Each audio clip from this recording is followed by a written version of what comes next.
Guys, today we're going to be doing an FMS if you do not have the equipment at home. FMS stands for Functional Movement Screen, and it's a phenomenal way to test for limitations during training. So for example, if you have shoulder mobility issues, if you have hip mobility issues, if you have pain while squatting, these are things that can kind of deter whether or not you should be doing certain exercises while training and using your program. So I'm here with Dr. Johnny. Johnny, can you tell us a little bit about yourself, brother? Yeah, I'm a sports chiropractor, owner of Warrior NYC, which is a physical therapy chiropractic clinic in Manhattan. We specialize in movement, so injuries, sports injuries, overuse stuff in the gym. I mean, we really just try to get people training hard for longer than they can. Amazing. So Dr. Johnny, I know very well, been a friend for years. Also one of the best chiropractors in New York City, and he does a lot of manual therapy. He's got an amazing business. So he's going to humor me and let me take him through a functional movement screen, even though he's more than capable. But the reason to really do this is so when you're at home and you don't have an FMS, which is something you have to buy, the apparatus set, how can you do an FMS on your own? And this is kind of an ad hoc. So it's maybe more abbreviated. It's not as serious. A traditional FMS goes on a score from like 0 to 3. I'm just going to take you through how I do an FMS with clients in like an abridged version of it. So first movement on an FMS is the deep squat. So I'm going to set up Dr. Johnny on the line here. Dr. Johnny, could you put your feet shoulder width apart for me? Beautiful. I want you to put your hands above your head. Now, part of the FMS is giving people limited feedback about shoulder width apart and hands. Keep your hands behind you as much as possible, and I want you to squat down to depth. Beautiful. Can you keep your hands behind your back? Sure thing. Now, in a traditional FMS, they wouldn't guide the client like this, but I just want to see what this guy's capable of doing. Come down as low as you can. Keep going, keep going, keep going. And what I'm looking to see is, do you have any pain? No pain. No, and then I want to see how upright he can stay while squatting. And this is movement number 1. Go down one more time. Beautiful, great. No pain? No pain. So what I got to see was that his hands kind of lean forward a little bit, so maybe he has some thoracic mobility issues, which means his mid-back spine, but he is capable of getting to depth in a squat. All we're doing is we're going through these movements to see if anything's painful or if you're like going to fall over. Like if he was trying to squat and he tipped forward, that's a red flag that he has some shoulder or some hip, mid-back and some hip mobility issues. So that's our first exercise. The second movement is the hurdle. Now, traditionally, when you set up with an FMS, they have all the equipment you need to step over. In this case, we don't, so I'm gonna use a box because we're doing an at-home version of an FMS. I like to set up the box so that I'm basically at parallel right around there. Can you put your foot on there for me?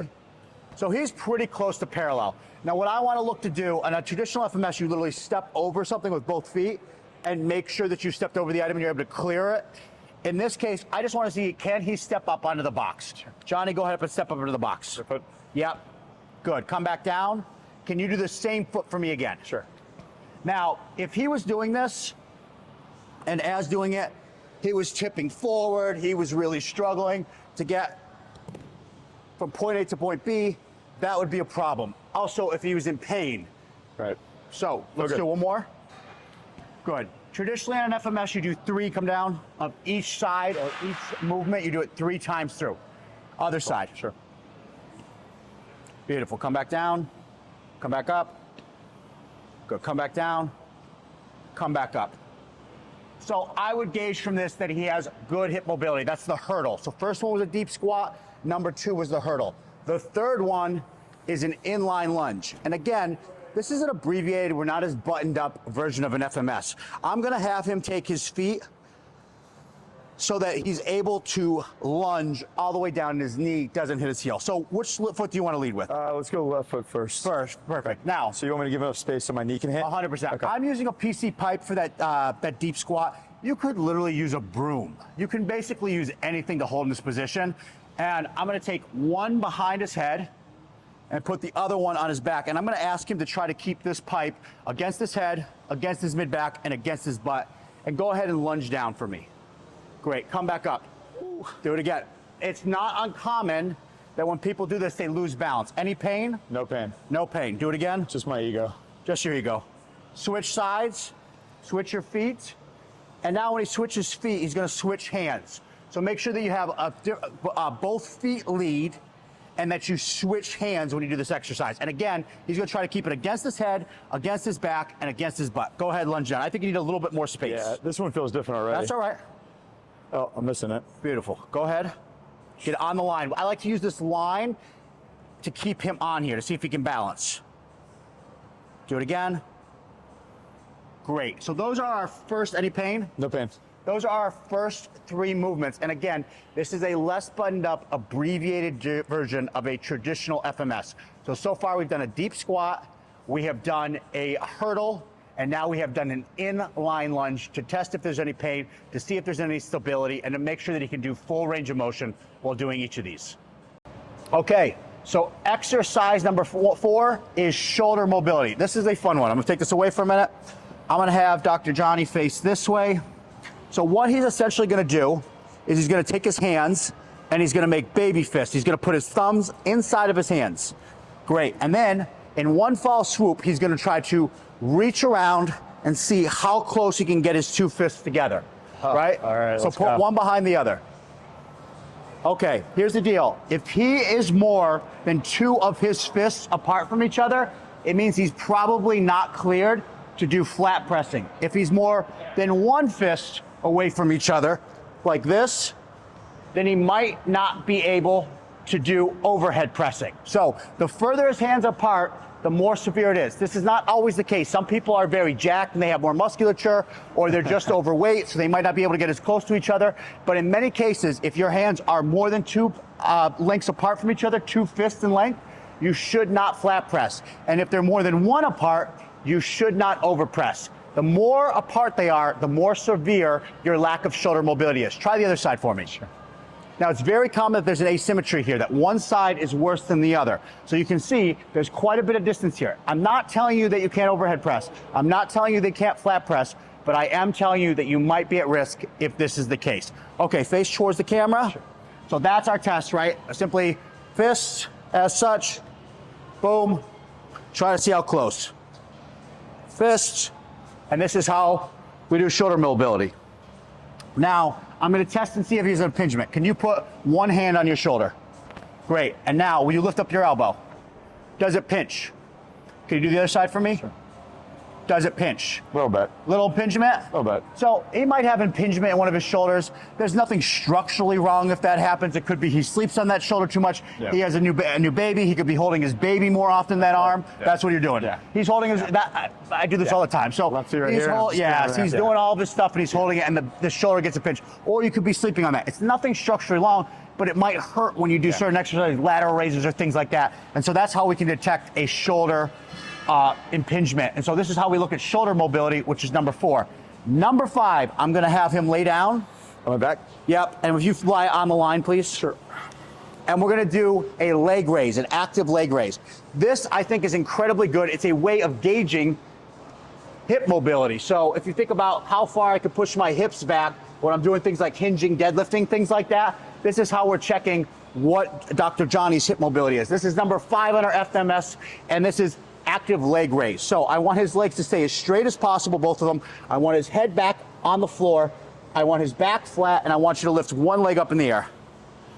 Beautiful, and you can see he gets about here. I'd like for him to be able to get in line here, come back down, do it again for me. And that's okay, he can't do it. Keep this leg flat for me. And the key is, this leg has to stay flat, and he has to stay flat in the ground. Come back up again, do it again. Beautiful, switch sides. Good. Come back down. Straight leg. How much of it can I blame on my pants being too tight and my legs being too jacked? He's too jacked. That's his problem. Very good here. Good. Beautiful. Come up for me for 1 second, will you? Sure. I'm going to show you mine, okay? Show off. Palms. Right? Now, I'm not trying to show off. My shoulder mobility was horrible, but you can see the difference in hip mobility. All that means is maybe you have to be cautious when you're doing things like deadlifts that you don't pull your hamstring or you don't put yourself in a position that you shouldn't be. So that is our 4th exercise on our FMS. So we're essentially gonna do a push-up, but it's a modified version. Traditional push-up looks like this. We're gonna set this push-up a little bit differently, where we're gonna put our thumbs in line with our nose. Come on down for me.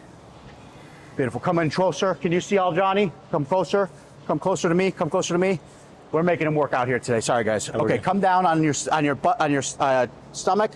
I'm gonna take his thumbs. I'm gonna put his thumbs in line actually with his eye socket. So traditionally when you're doing a push-up, his hands are gonna be back here. I want his arms to be 90 degrees, and I want him to be flat on here. His feet are perfect, they're in the ground. Put your elbows up, keep your head down. Now give me a push-up from that weird position, Johnny. Good, come back down and do it again. I'm watching for a couple things here. Does he have the strength to do this? Does he have the pectoral, the tricep strength necessary to do it? And the other thing, go again. I'm making sure that he doesn't drop at his hips. Great, nice job, come on up. That is the trunk mobility. Now, one thing that happens sometimes is when people attempt to push up, they'll go like this, and they can't get their core up at the same time because they don't have the trunk strength necessary to get into that position. Last thing I want to see is, can you do Cobra?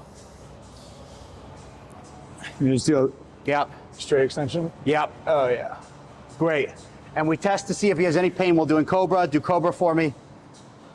So that's another test. That's our 6th test, which is looking at trunk strength. FMS tests this, where they try to see if you can do both on the same side. I don't even bother. Nobody passes that test. It's not that essential. All I want to see is, can you get into this position starting at L4, wrist underneath elbow, underneath shoulder, hip, knees underneath hips.